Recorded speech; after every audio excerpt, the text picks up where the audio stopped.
I wanted to thank you for taking time to speak with me. Thank you for having me. I wanted to ask you, what was the spark that led to the making of Tiger Battalion? That's a good question. You want to hear the long story or the short version? I'll take the long story. I'm good for long stories.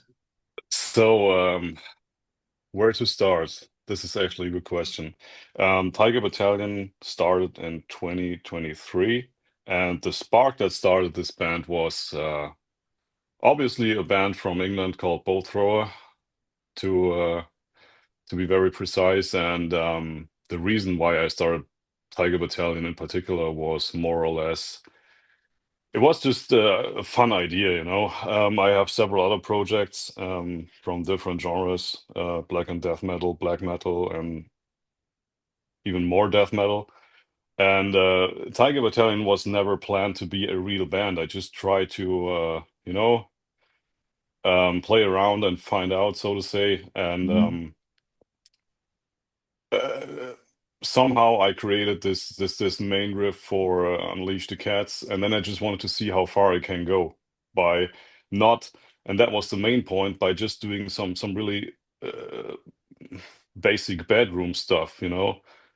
Since everything is driven by myself, so there's no other member involved. Mhm. Um, yeah, I just tried to see how far I could get with this. So if I basically just wanted to release something, and some easy riffs, just a bit groovy, a bit punchy, and yeah. And then one thing that kept me back from doing this all the years was the vocal thing, because I never used to do vocals until 2023. That was the first time I restarted doing vocals. I did vocals back in 2004 to 2007 when I had my first band, which broke up after 3 years. And after that, I never did vocals again, and I never had vocal lessons and stuff like that. And yeah, in 2023, I restarted that thing, and so I was able to do something on my own, all alone. And yeah, and within a few days, that song was created. And also, some credits go out to a friend from Denmark called Andre, who has his own project, which is also very, very bolt thrower influenced, I would say, called Warspite. Because back then I thought like, well, if he can do it, why Sure. shouldn't I? Yeah. And yeah, that was the story to Unleash the Cats, basically. Yeah.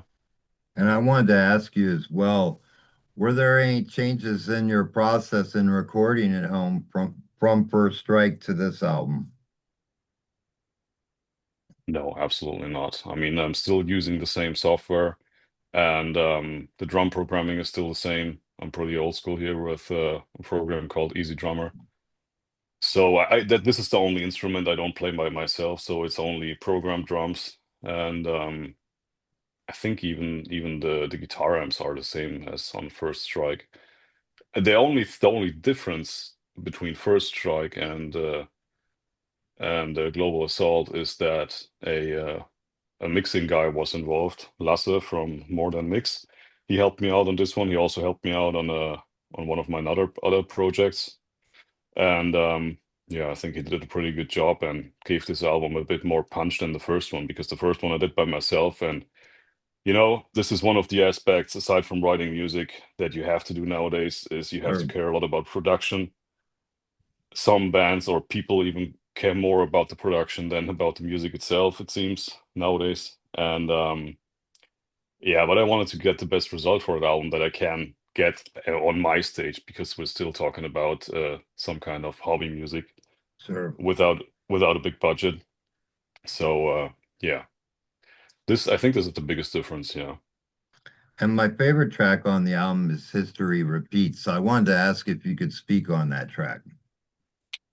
Uh, yeah, basically the thing is that um, you know it's basically saying what the title says. So we're always experiencing the same thing in history, and you know, there's war all over again and again and Yeah. again, and everyone is talking about how peaceful or how great it would be if the world would be so peaceful, and it is not, obviously, you know, because there's always an ongoing war, and Sure. I think it will always, as long as money is involved, there will always be wars, and this is basically just about that. That's all. It's very simple. So the tracks itself, or in general, they don't have any deeper meaning. I love the Um, opening riff. The opening riff is very good. thank you.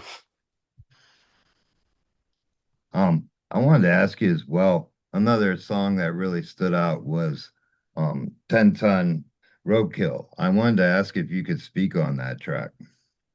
70-ton roadkill. That's also pretty simple because this is just another dedication to the main thing about Tiger Battalion, the tank itself, the Tiger Hmm. tank, which weighs something around 69 something kilos, so in total it's 70 kilos. And it's nothing else about that. Like the you know, it's just an imagination. Death metal and bolt thrower are, for me, are kind of like, or bolt thrower itself. They always had, in my opinion, they always had this, gave you this feeling that something very heavy is rolling over you. Yes. And what could be heavier than a damn tiger tank rolling over you? So this song is basically just about that. I mean, it probably wouldn't happen because I guess you could maybe outrun the no, you couldn't. No, it was still faster No. than a man can run. But yeah, but just the imagination of that is just yeah. And also somehow I managed to create this, yeah, a little bit groovy riff. And I just thought the title would be super funny for this riff. Yes. And I wanted to ask you, a lot of your stuff is war themed. I wanted to ask you, what are your inspirations and what parts of history do you enjoy?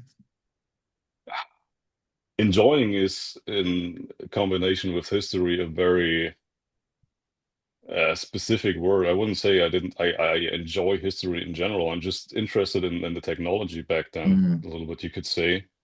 Um, and somehow it always was. And I think I'm not the only death metal guy or guy in the metal business itself who writes about how creative men are killing each other.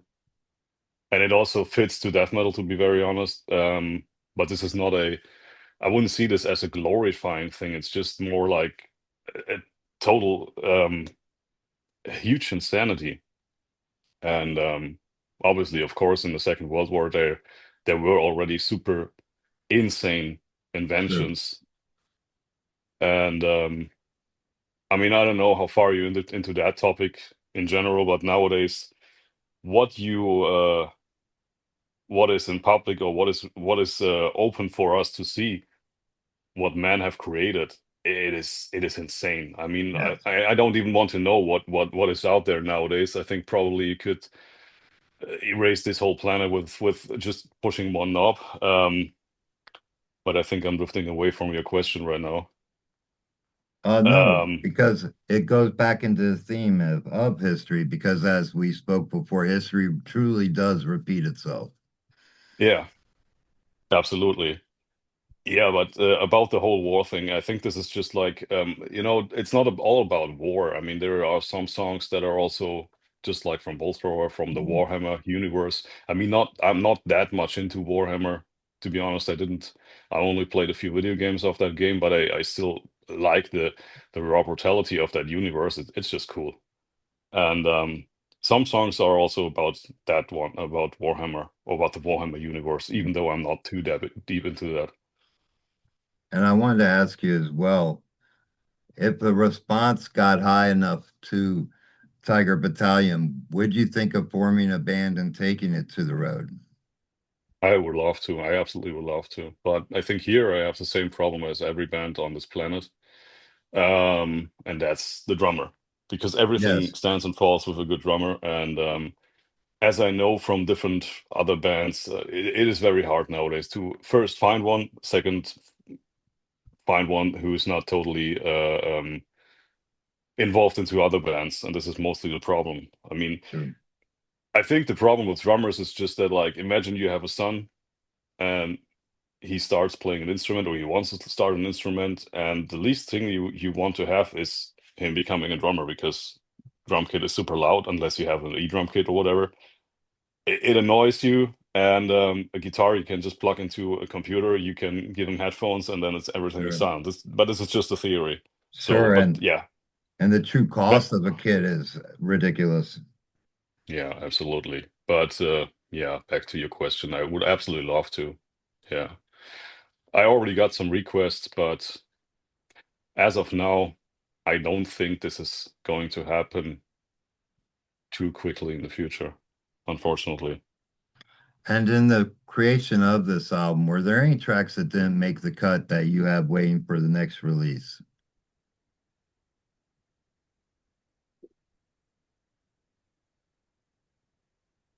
No, no. I still have some tracks left in the pipeline, which Mhm. I wouldn't say in the pipeline, but I had to remove some songs. I actually wrote way more songs than are on this album. Um, but I just decided to keep them out, or to not release them at all, because they were simply not good enough. And so far, there's absolutely nothing written for a new album right now. But that's mainly because I focus on two other projects right Right.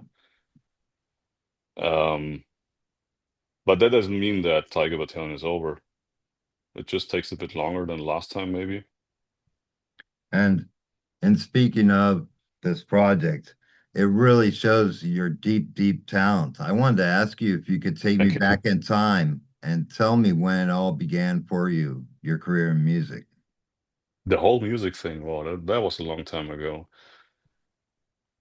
Um, The initial spark was, I think, my dad, when he gave me my first guitar. Not It was not even when he gave me the first guitar, but my dad was also a musician. He was a bass player for a country band, and they were killing it on every weekend. I mean, they played country, but it was insane. And he was a bass player. Yeah, I said that. And he also had a few guitars. And back then, he had a girlfriend um, that introduced me into Guns N' Roses. I think it was the Use Your Illusion, the Hmm. one with right next door to Hell, and Yeah, this pure heaviness when that song opened. I was like, I was a little kid. I was, I don't know, 8, 9 years old, and I heard that song for the first time, and I didn't know what I was hearing there, but I knew this is it. And I mean, you know how it was back then. There was no YouTube, there was no right.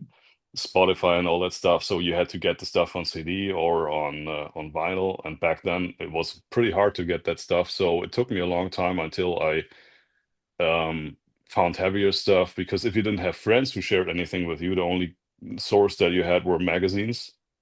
And so it took me a while. And I think the next thing that I discovered was Type O Negative, Bloody Kisses, which is still Man. huge album for me.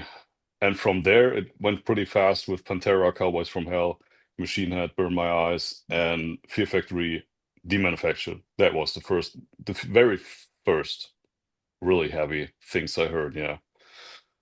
Yeah. And from there on, I think when I was 11 years old, I received my first guitar from my dad and my first Marshall amp. And the thing was, I never had guitar lessons. So I Oh, wow. teached everything to myself, which was pretty ineffective, I would say. Because yeah, back to YouTube, we didn't have that. You couldn't just Sure. watch a video and had someone who explained it to you.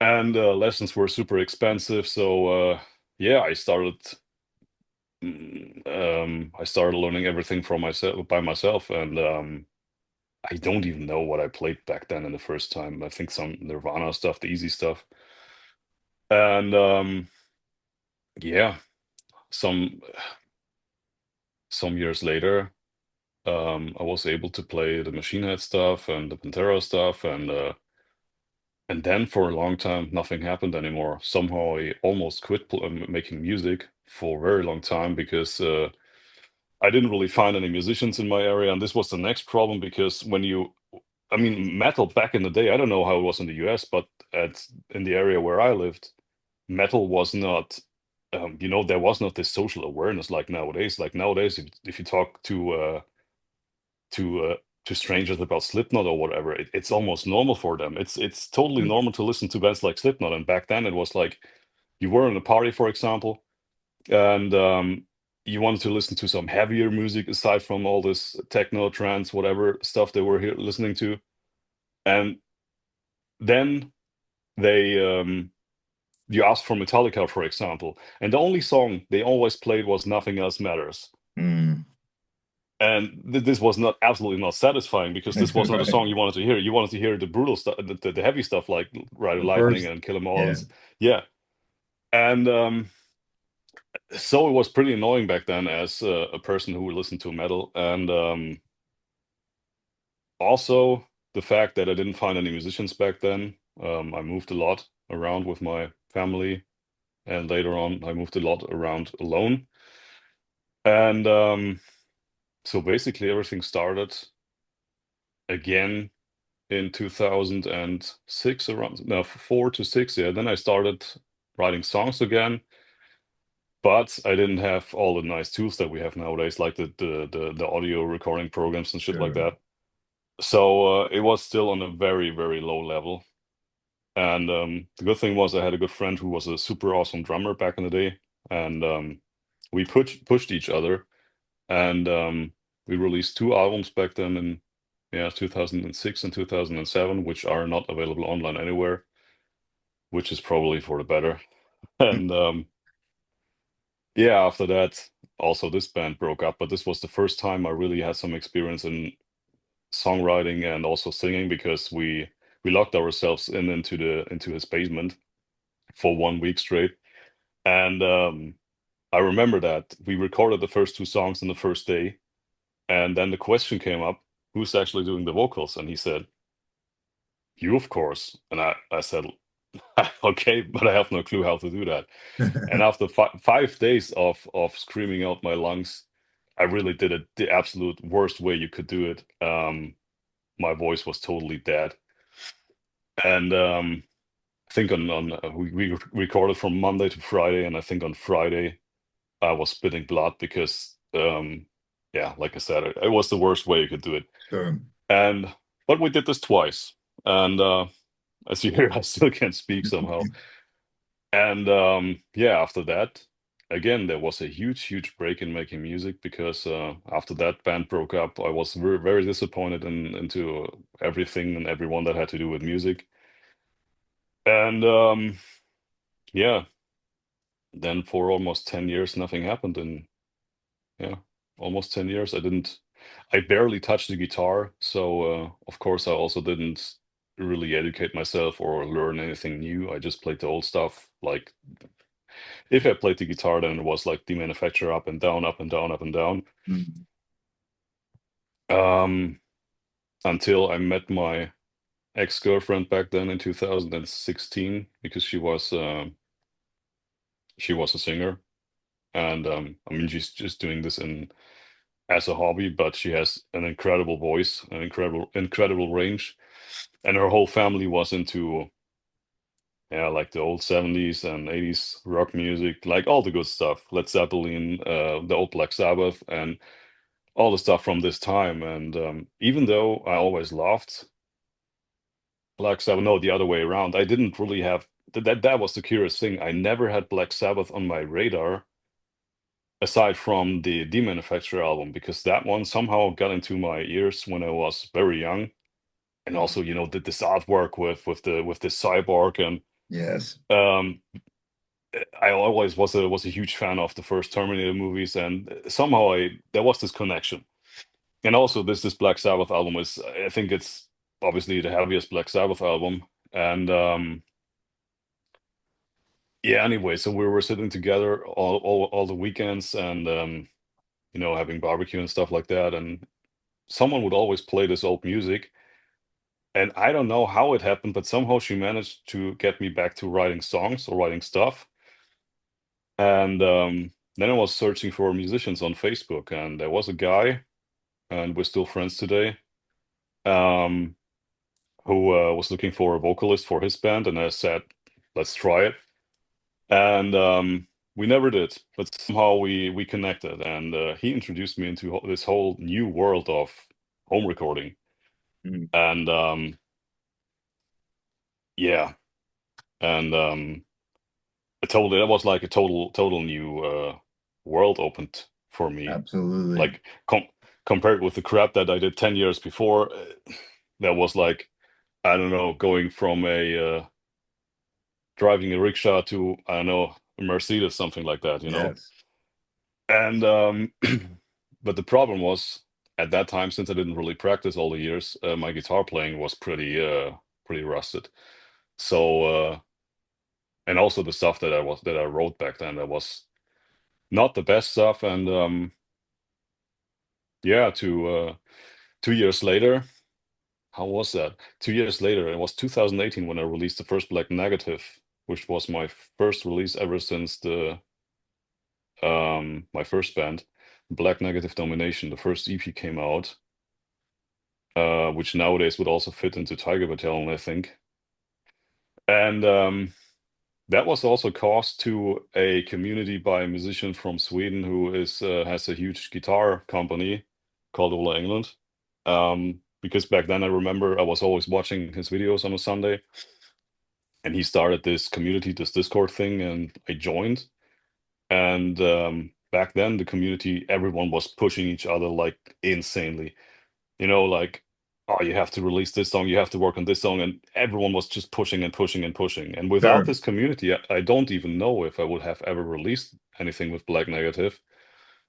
And who knows what would have happened back then. Maybe I would have waited until I have something better, because I mean the first release, I can't listen to that nowadays anymore. It's terrible. Um, Sound wise, and the songs itself themselves, I still like them, but the sound was terrible. Um, yeah, and from there on, everything started again for the second time. Yeah, and ever since, I kept releasing music and started even more bands. And because I don't have a real live band, I decided to, you know what? Why shouldn't I start different genres? And yeah, so it came that now to the state, it's four bands in total. And you know, the album is out. I wanted to ask you, what is the best way to get a hold of this album and any merchandise that you have? You mean in a physical way? Yes. I mean, obviously for merchandise, but the album itself is there is so far there is no physical release of this album. Um, the merchandise, I still have some patches left from the first album, and also some t-shirts in bigger sizes. And if someone would be interested, the easiest way would just be to contact me through Instagram, because there is no official homepage or anything, no web store. So yeah, Instagram. And and Global Assault is an amazing album. You definitely have Thank kicked you. the sophomore jinx. It's this album is act as stronger than the first in my opinion, and I think it's going to be a great outlook, and I look for what lies ahead. Lastly, I wanted to ask you though, if you could give any messages to your fans like myself, what message would you give them? That's a good question. So first of all, I'm really thankful for everyone who dropped just a comment, a message, whatever, who bought the t-shirts from the first album, or who just streamed the songs. And I'm very grateful, because whenever I started that project, that band, that hobby, whatever, 3 years ago, I never thought that I even would gather an audience who would be interested in asking for gigs and stuff like that. And if people really want to hear this and share my music or spread the music and make other people hear the music, make it available for a bigger audience, then maybe, who knows, maybe one day I could play live. And yeah, but again, the main message is thank you to everyone who supports Tiger Battalion. I mean, this really means a lot to me. Well, I wanted to thank you for creating an album I enjoyed from top to bottom. It made me go back and listen to First Strike. That's making me happy to hear, man. That's really a big thing. You can't imagine. Well, I hope you have a great rest of your day, my friend. Thank you. Same for you. Take care. It's been a pleasure speaking with you. Take care.